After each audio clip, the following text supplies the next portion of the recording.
Welcome back. We found the paintings and scanned them into Sydney. Well, let's see if we can make anything of them. Or if Sydney can make anything of them. Let's start with Poussin's painting. Hidden geometry is present in the image. See view geometry. Decipherable words in image. See zoom and clarify. Diagonal on image left forms angle with foot of kneeling figure and elbow knee of figure on center right. Second triangle forms hexagram shape. The shape has been saved. That means that we can now on the map use the shape and add it in case we need it later, which is a good thing because we will. Apparently that was in this image. I wonder what the text is then. Et in Arcadia ego. And that's of course what Madeline talked about on the tour. And we need to save that. And now that we have saved it, we can try and translate it.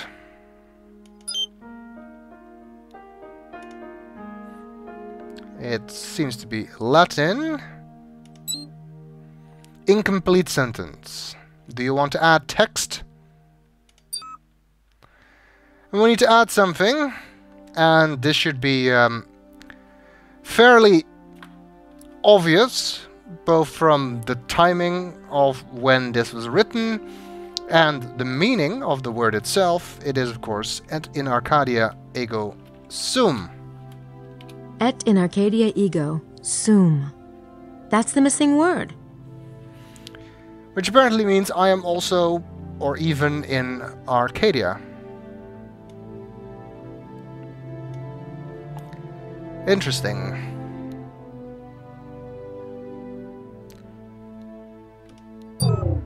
Okay, well that's from the first painting. Let's see if we can do anything with the two Teniers paintings. Teniers painting, whatever. Analysis did not find any encoded references in the image. Well, I guess that means it's the other one then. It found something. This must be the one Teniers copied from the Louvre. I guess so. Hidden geometry is present in the image. See view geometry and the decipherable words in image. See zoom and clarify. Diagonal junctions with edge of paintings indicate a square. Implicit angles indicate tilt of angles. Indicate tilt of square. Square complete. That's the map geometry, all right. The tilted square and the meridian. I already have those on the map. So this painting is related to the mystery. Maybe the artist put more clues in here. Let's hope so, because if it was just this, then we didn't learn anything new. Let's check the text. Image enlarged. Enlarged. Biblical verse heading. Retrieve verse? Of course. Good old dial-up.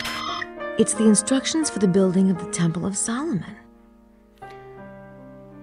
Let's see. Chronicles 3:1. Then Solomon began to build the house of the Lord at Jerusalem, in Mount Moriah, where the Lord appeared unto David his father, in the place that David had prepared in the threshing floor of Ammon the Jebusite. 2. And he began to build in the 2nd day of the 2nd month, in the 4th year of his reign. 3. Now these are the things wherein Solomon was instructed for the building of the house of God. The length by cubits after the first measure was 60 cubits, and the breadth 20 cubits. Okay.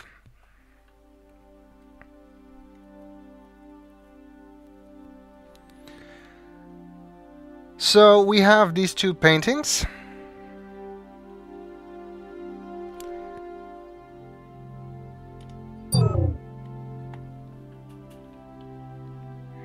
And apparently that one is the one that's related to the verse. Do we get anything new when thinking about the verse? Teniers too has dipped his brush in the earth. Poussin's painting is based on a real location around here. Could Teniers be also? That's what I already thought. And it says, at the innermost places of the Queen. That would be the center of the circle. Could the painting be at l'Ermitage? Can't think about it anymore. Okay. Let's see. Let's go back to the map. So we have Poussin's tomb and l'Ermitage. Let's add those points, see if we can make anything from that. Wow, look at that. It hits the meridian at exactly the same spot as the sunrise line. Straight line between the two intersects with meridian and line marked. And it seems to intersect the meridian again at the same place. That place is definitely important, it seems. I wonder what's there. Okay, well that's Leo then, I guess. And the next verse is Virgo. 16 form the center, and the center forms 16. I pray to St. Paul for direction, and he answers with a simple gesture. Here is the reconstruction to which so many noble minds were dedicated. I look to the book of the hermit for reassurance. The numbers they give me confirm the truth. What strange mystery is concealed in the new Temple of Solomon, built by the children of St. Vincent?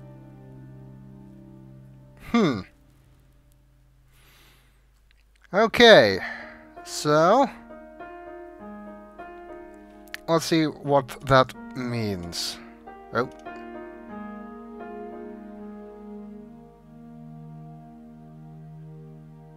Wait, is there no speech for that? Virgo says 16 forms the center. Each row and column in the grid has 8 blocks. That's even too fast to read. So Virgo's probably talking about the center 2 rows or columns. St. Paul gives direction with a simple gesture. Where have I just seen St. Paul? We have in fact just seen St. Paul on the painting. Virgo mentions St. Paul.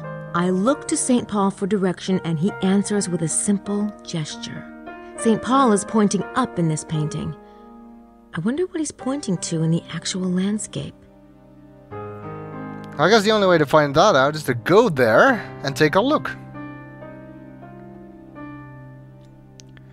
However, there were a couple of terms in this particular verse that were relevant to us and capitalized and stuff. So let's search those. Let's just start with Solomon. King Solomon. Solomon was a king of Israel, 1000 BC, renowned for his wisdom. He was the son of David and Bathsheba, an illicit and adulterous liaison. To Solomon fell the great task of building a temple to Jehovah. Although his father, David, dreamed of this task and made many of the preliminary arrangements, Jehovah told David he would not be allowed to actually build the temple because he had shed blood. The honor therefore went to his son and successor, Solomon. Solomon was famous even beyond the bounds of Israel and had many wives, both Hebrew and foreign. He even married a pharaoh's daughter. He is the alleged author of the Song of Solomon, about his Egyptian bride, and Ecclesiastes. For reasons that are not entirely clear, Solomon is a key figure in various non-Hebrew religions and societies, where the Temple of Solomon has taken on mythical, symbolic overtones.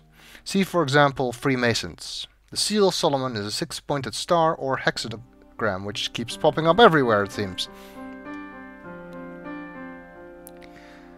Let's look at the temple.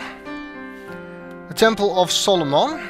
This legendary temple was built in Jerusalem around 950 BC at the initiation of King Solomon and remained the centerpiece of Jewish faith until it was destroyed by the Romans.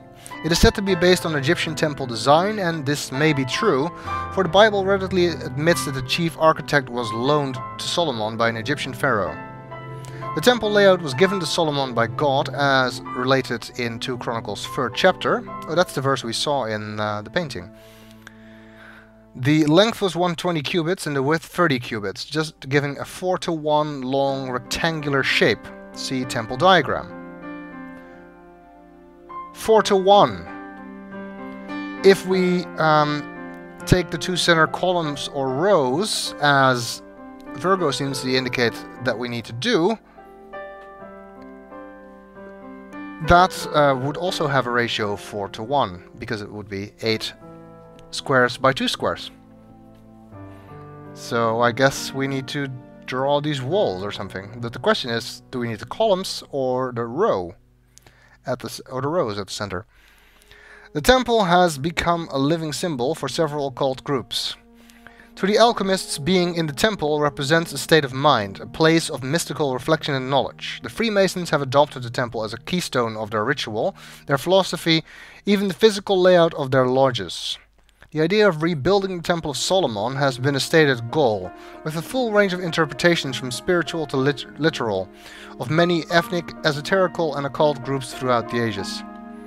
The original Temple of Solomon in Jerusalem held the greatest treasures of the Jews, including the Ark of the Covenant, the Tables of Moses, the famous 10-branch golden candelabra, and the sacred records and writings of the Jewish people. Sounds like the kind of thing that Scrooge McDuck would try to find. Let's check the diagram. That seems to be relevant to our present problem. Crap. I hope the link comes up soon. The data Temple of Solomon floor plan could not be retrieved. Link down. Request entered for data to be sent as soon as the host is back online. Okay, well that sucks. Well, I guess we'll have to wait for that. We also saw a reference to the Seal of Solomon. Seal of Solomon is a 6-pointed star. See also hexagram. Hexagram, 6-pointed star. This symbol has had many meanings over the centuries. In the Gnostic tradition, it represents duality and was usually shown as one white upward pointed triangle superimposed by one dark downward pointed triangle, which of course we've seen all over the place. In other words, like the Chinese Tao, it was a symbol of the equality or duality of light and dark, spiritual and matter. It was later adopted by the Rosicrucians and became their symbol for man's nature or the soul. Whereas the pentagram is normally associated with Satanism, the hexagram is associated with spirit. What does that say about the pentagram we found in the Montrose Library? The 6-pointed star is also the Seal of Solomon and as such has become the symbol of the Jewish faith. Okay, well, that's interesting. And finally, I want to search Saint Vincent, also mentioned. I wonder if the children of Saint Vincent would be heretics. That could mean either the Cathars or the Templars. Saint Vincent, a theologian who lived in the 5th century and wrote the definitive book on how to define heresy and heretics. Okay. Has that taught Grace anything new about this verse? No, it's the same speechless bit of text. I wonder what happens here if you don't have the subtitles turned on. You just get nothing. But we still need to find out what direction to draw these center 16 in. And that means we are going to have to find the center of the circle. And we did write down the coordinates to that. I wrote these coordinates down from the map in Sydney. We know it's at L'Hermitage, but where exactly, we don't know.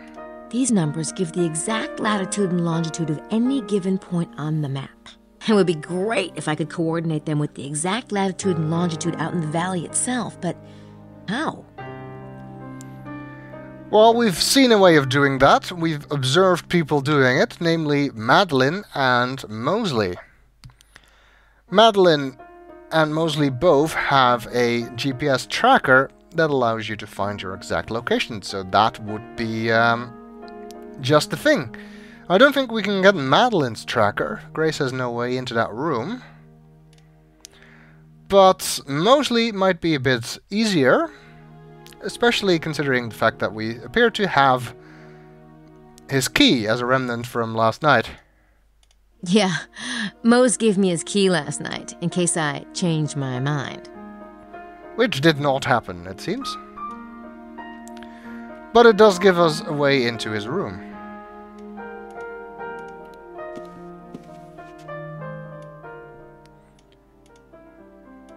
It's Mosley's room. I wouldn't mind going in there, but I don't want to wake Mosley up. It's locked, no doubt, but I do have his key. Grace pointing that out in case you hadn't noticed it in the inventory. It's very easy to miss after all.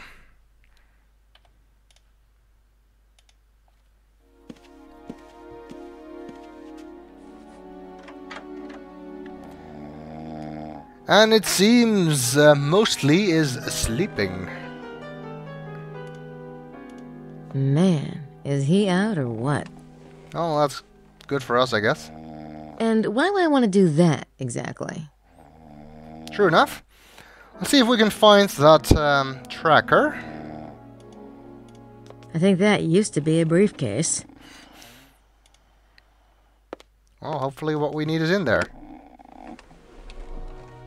There's nothing in there I want to touch. Everything looks sticky. Pile of clothes on the floor. This place is disgusting. Yeah, we can see why Mosley has such success with the ladies. Oh god. I really don't want to touch it. I think I'll just look around first. Okay, I guess we'll check the rest of the place first. This place is disgusting. Yeah, it's everywhere but the garbage can. Mosley's suitcase.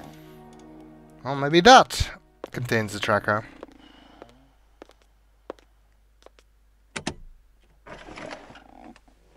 Nada. I think I'm relieved. Fair enough, I guess. How about the trunk? That looks like it came with the room. I doubt if there's anything in there. Okay, I guess.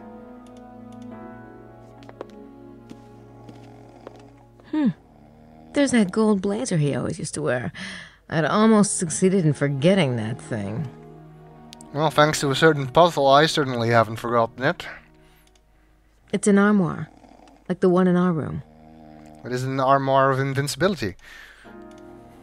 See who gets that reference.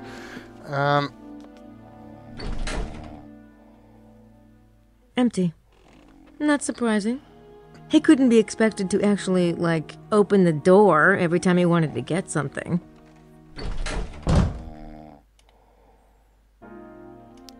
How about this? It's just the bathroom door. I really don't need to see Mosley's bathroom. Well, what if he's keeping the tracker there? Or maybe he's keeping it on the bed. Man, is he out or what? Let's hope we can do that without waking him up. Oh, there's nothing under here except... underwear.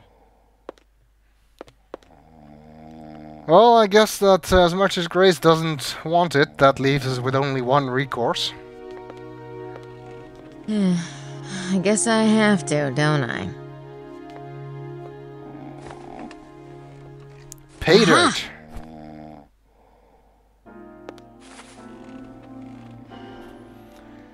We got it!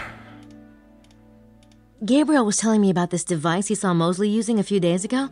Oh, I hope this is it. And I hope it does what I think it does. Maybe I can pinpoint locations out in the valley with this, using coordinates from Sydney. That is exactly what I was intending to do.